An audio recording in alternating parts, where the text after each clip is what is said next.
Trump over her, and why it may not be the only marriage the president broke up. Then, live from New York, it's Saturday Night Live's Colin, Jost, and Michael Che on The View. Plus, an all-new Oprah edition of View Your Deal. Let's go! Here come Hot Topics with Whoopi, Sunny Hostin, Joy Behar, Sarah Haynes, and Jedediah Bila. Now, let's get things started.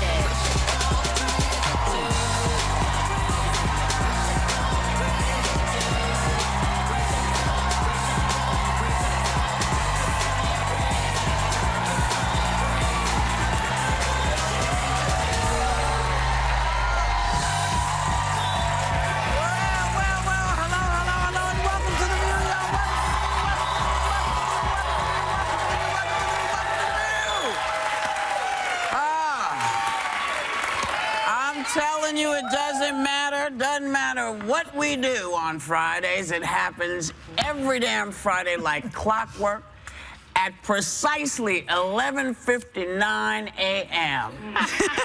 Just as this show is going off the air, the White House drops bombshell. So everybody has to wait to talk about it all weekend. So, you know, Chief of Staff Priebus, he's out. Homeland Security head John F. Kelly is in. He's a 4-star general, so maybe he can rein all this stuff in. I mean, that's the hope, I think, yes? Yeah.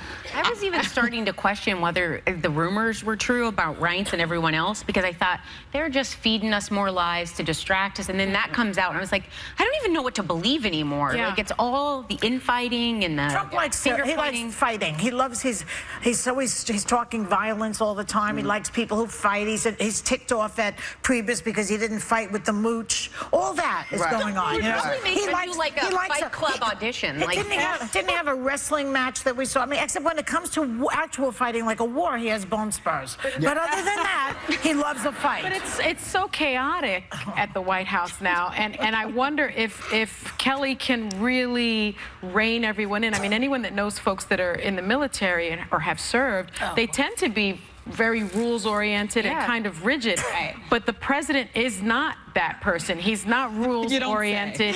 And so, don't you think there's going to be this conflict between their personalities? But also, a general can tell the guys under him what to do. The president is actually above. That's the problem. That is the problem. It's funny. I talked to some Trump supporters over the weekend because there was this theme of saying, you know, can Kelly, rein in the madness? Can he bring order to the chaos? And a lot of Trump supporters said, I don't want him reined in. I elected this guy. I elected this guy to go in there and shake up the system. I don't want business as usual. I like that he's not politically correct. Well, he's not getting anything done. Yeah, but they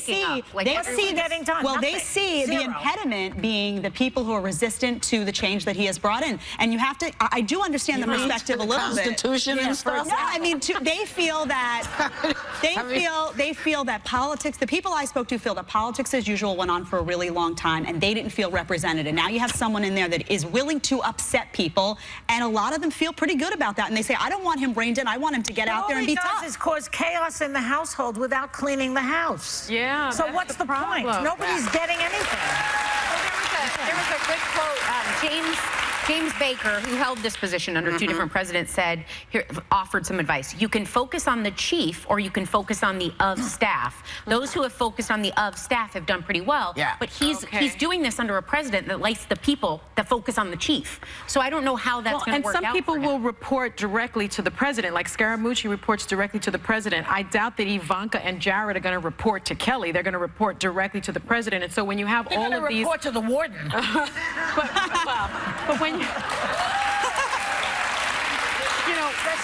when you have all of these lines of communication to the president not being funneled through Kelly, I think that makes him ineffective. There are no lines to the president. The only line to the president, nobody has a line to the president except people who tweet.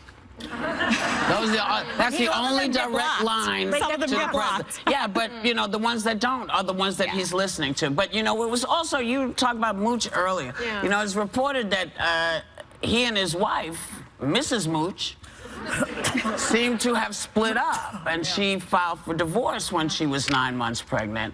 He said to leave civilians out of this in respect to privacy.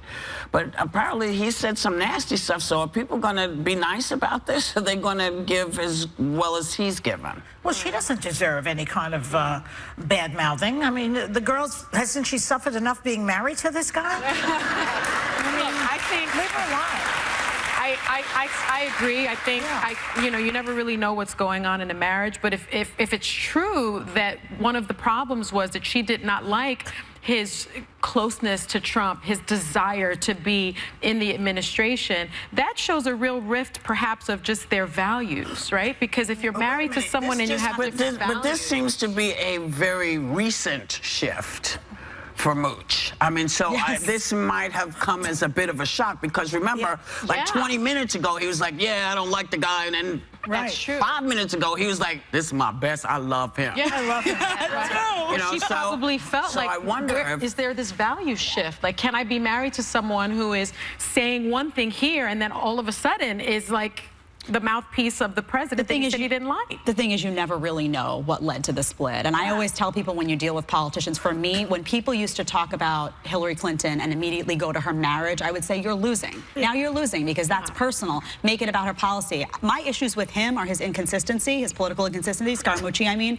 And let's see how he leads and his political leadership. His personal life is his business, and I leave that to his ex-wife, his child. There's now a new child brought into the world, and I think that's the best way we can handle both sides of the political aisle. Something tells me that Scaramucci will be on the junk heap with all the rest of the bodies that are under the bus via Donald Trump. Well, he's coming out swinging. His days are numbered too. You'll see. He'll do something because the egos are clashing. Oh, if he gets too popular. Oh, yeah. Yeah, that's possible. That is possible. Also, he's going to say something to him that's going to tick him off. Don't forget, Trump is still ticked off at Priebus, because Priebus told him to get out of the race after the Access grab him by the you-know-what tape came out. And he has never gotten over that, Trump. So something that Scaramucci has said in the past, and we know that he's, as Whoopi just said, he's bad-mouthed him. And it'll come out. You'll say, watch. Stay tuned. Friday, 11:59 a.m. Well, if it doesn't happen in the next 5 minutes, we'll be right back. Deal.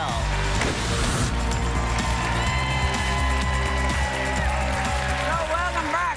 A Florida prosecutor who's a Democrat is splitting from his wife, and she blames the fact that he didn't like all the selfies she took with the first family at Mar-a-Lago.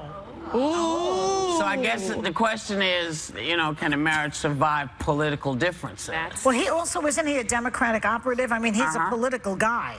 So it was doubly irritating. But it's more than that. It's also, in this day and age, you kind of have to be on the same page when you're referencing social media as a couple, because there's a lot of privacy revealed. So if you have two different approaches to what you're willing to put out there, that alone could cause a rift. And so the fact that her husband nicely asked her, please stop doing this, like, and she needed those selfies. Like, it wasn't about political leanings. It's about respecting your partner's but wishes. she's a fan. She's yelling, "Make America Great Again" in bed at night. I mean, the woman is a fan.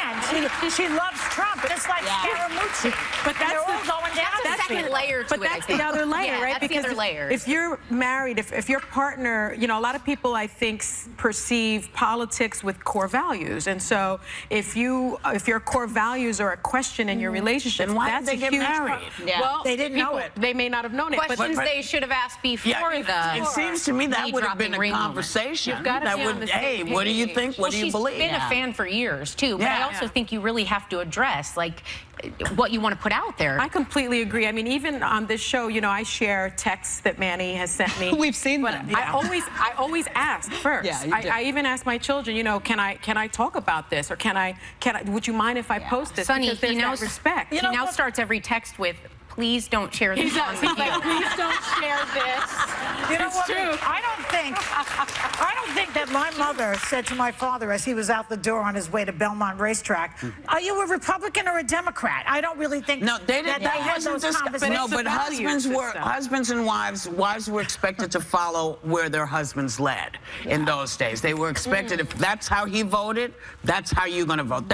But that doesn't exist anymore. But I would think, given all of the rancor that we've had over the last